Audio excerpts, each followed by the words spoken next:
Hi, Kannur വന്നിട്ട് വെളുപ്പിന് 3 മണിക്ക് ഒരു കിടിലൻ തെയ്യവും അതുപോലെ തന്നെ മുഴുപ്പിലങ്ങാടി ബീച്ചിൽ ഒരു ഡ്രൈവും പിന്നെ കോഴിക്കോടൻ ബിരിയാണിയും കണ്ണൂർ കോക്ടെയിലും നല്ല സീ ഫുഡും ഒക്കെ കഴിച്ച് അടിപൊളിയായിട്ട് എൻജോയ് ചെയ്ത് എറണാകുളത്തുനിന്ന് കണ്ണൂരിലേക്ക് പോയിട്ടുള്ളൊരു റോഡ് ട്രിപ്പിൻ്റെ വിശേഷങ്ങളാണ് ഈ വീഡിയോ. പൊതുവെ കണ്ണൂരിലോട്ട് തെയ്യമൊക്കെ കാണാൻ പോകുന്നുണ്ടെങ്കിൽ അവിടെ ഏതെങ്കിലും ഫ്രണ്ട്സോ വീടോ ആരെങ്കിലും ഒക്കെ ഉണ്ടെങ്കിലാണ് നമുക്ക് കറക്റ്റ് ടൈമിംഗ് ഒക്കെ അറിയാൻ പറ്റുള്ളൂ, ലൊക്കേഷനും കാര്യങ്ങളൊക്കെ അറിയണമെന്നുണ്ടെങ്കിൽ. എനിക്കങ്ങനെ ആരും തന്നെ അവിടെ ഫ്രണ്ട്സായിട്ടോ അല്ലെങ്കിൽ റിലേറ്റീവ്സായിട്ടോ ഒന്നുമില്ല.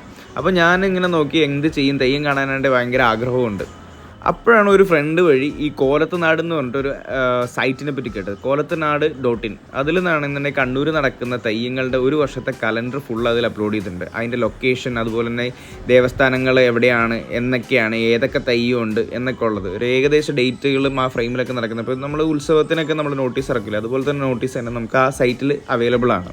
അപ്പോൾ ആ സൈറ്റിൽ കയറിയിട്ട് ഇതിൻ്റെ ലൊക്കേഷനും കാര്യങ്ങളൊക്കെ നോക്കി ഒരു ഡേറ്റ് ഫിക്സ് ചെയ്തു. അപ്പോൾ എനിക്ക് ഈ തീക്കുടി ചാടിക്കറങ്ങുന്ന തെയ്യമാണ് കാണാൻ ആഗ്രഹം ഉണ്ടായിരുന്നത്. അപ്പോൾ അങ്ങനെ നോക്കിയിട്ട് കണ്ടനാർ കിളൻ എന്ന് പറഞ്ഞിട്ടൊരു തെയ്യമാണ് ഈ തീക്കുടിയൊക്കെ ചാടുന്നതും അടിപൊളിയായിട്ട് കാണാനൊക്കെ നല്ലതാണെന്ന് പറഞ്ഞു കേട്ടത്. അപ്പോൾ എന്നാൽ അത് കാണാം എന്നുള്ളൊരു മൂടും കൂടി ഉണ്ടായിരുന്നു. തെയ്യം മാത്രം കാണാൻ പോകുന്നതിന് പകരം എന്നാൽ കണ്ണൂരിലോട്ടാണ് പോകുന്നത്. എന്നാൽ പിന്നെ നമുക്ക് പറശ്ശിനിക്കടവിലെ മുത്തപ്പൻ്റെ അമ്പലത്തിലുമൊക്കെ കയറി അവിടെ കയറിയിട്ട് ഒരു ദിവസം സ്റ്റേ ഒക്കെ ചെയ്തിട്ട് പോരാം എന്ന് പറഞ്ഞു. അപ്പം എൻ്റെ വൈഫും അതുപോലെ തന്നെ വൈഫിൻ്റെ അമ്മയും എൻ്റെ അമ്മയൊക്കെ കൂടി ഞങ്ങൾ ഇവിടുന്ന് നേരെ എറണാകുളത്ത് നിന്ന് രാവിലെ തന്നെ ട്രാവൽ സ്റ്റാർട്ട് ചെയ്തിരുന്നു. ഏകദേശം ഒരു 6 മണിയോടുകൂടിയാണ് ഞങ്ങൾ ഇവിടുന്ന് ട്രാവൽ സ്റ്റാർട്ട് ചെയ്ത് ഏകദേശം ഒരു അങ്കമാലി അപ്പുറത്തെത്തി. ഇപ്പം നമ്മുടെ ഇന്ത്യൻ കോഫി ഹൗസിൽ നിന്ന് രാവിലത്തെ ബ്രേക്ക്ഫാസ്റ്റ് ഒക്കെ കഴിച്ച് ഞങ്ങൾ പതുക്കെ നേരെ വിട്ടു. അങ്ങനെ ഞങ്ങൾ പോയി ഒരു ഉച്ചയോടുകൂടിയൊക്കെ ആയപ്പോഴത്തേക്ക് ഒരു 1 മണി 1:30 ആയപ്പോഴത്തേക്ക് ഞങ്ങൾ കോഴിക്കോട് ഭാഗത്തെത്തി.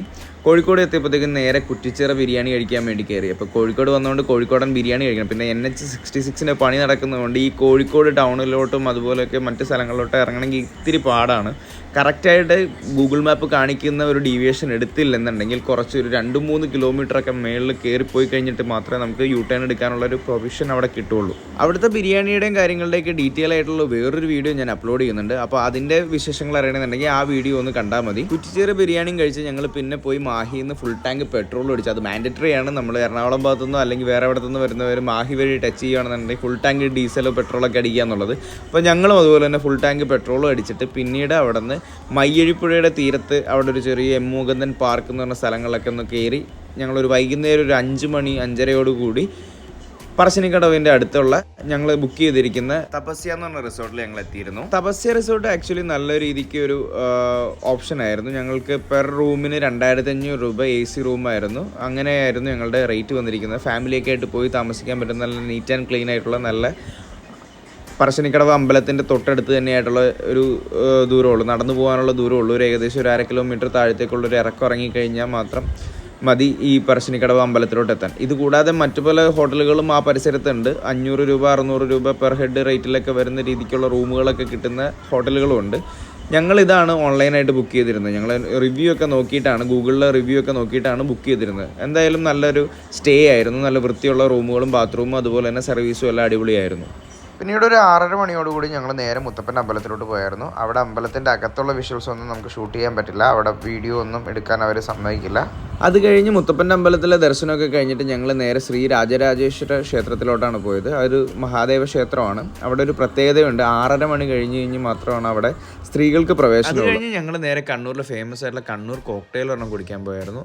അതും അടിപൊളി ഡ്രിങ്ക് ആയിരുന്നു, ഞങ്ങൾക്ക് എല്ലാവർക്കും ഇഷ്ടപ്പെട്ടിരുന്നു. ഒരു ഫേമസ് ഡ്രിങ്കാണ് കണ്ണൂരിലുള്ള.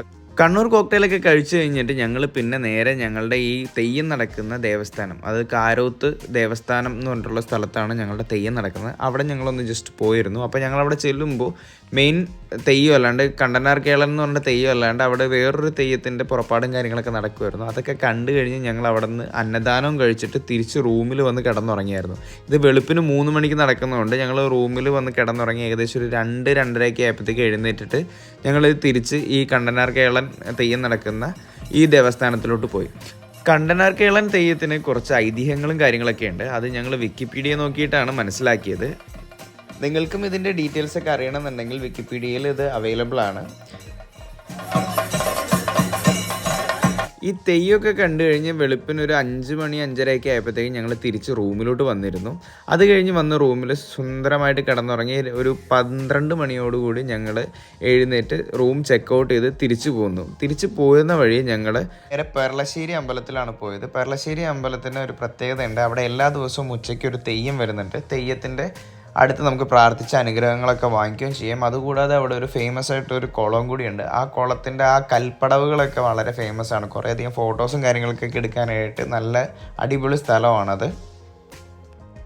പിന്നെ തിരിച്ച് വരുന്ന വഴി നേരെ ഞങ്ങൾ മുഴുപ്പിലങ്ങാടി ഡ്രൈവിംഗ് ബീച്ചിൽ കയറിയിരുന്നു. 40 രൂപ കൊടുത്ത് എൻട്രി ഫീസ് കൊടുത്ത് അകത്ത് കയറി കഴിഞ്ഞ് ഒരു ദിവസം ഫുള്ള് ആ ബീച്ചിലൂടെ വണ്ടി ഓടിക്കാനുള്ള പെർമിഷൻ ഉണ്ടെന്നാണ് അവിടെ നിന്ന് പറഞ്ഞത്. എന്തായാലും ആരും തന്നെ ഒരു ദിവസം ഫുള്ളൊന്നും ഡ്രൈവിംഗ് ബീച്ചിലിരുന്ന് ഡ്രൈവ് ചെയ്യാനുള്ള സാധ്യത വളരെ കുറവാണ്.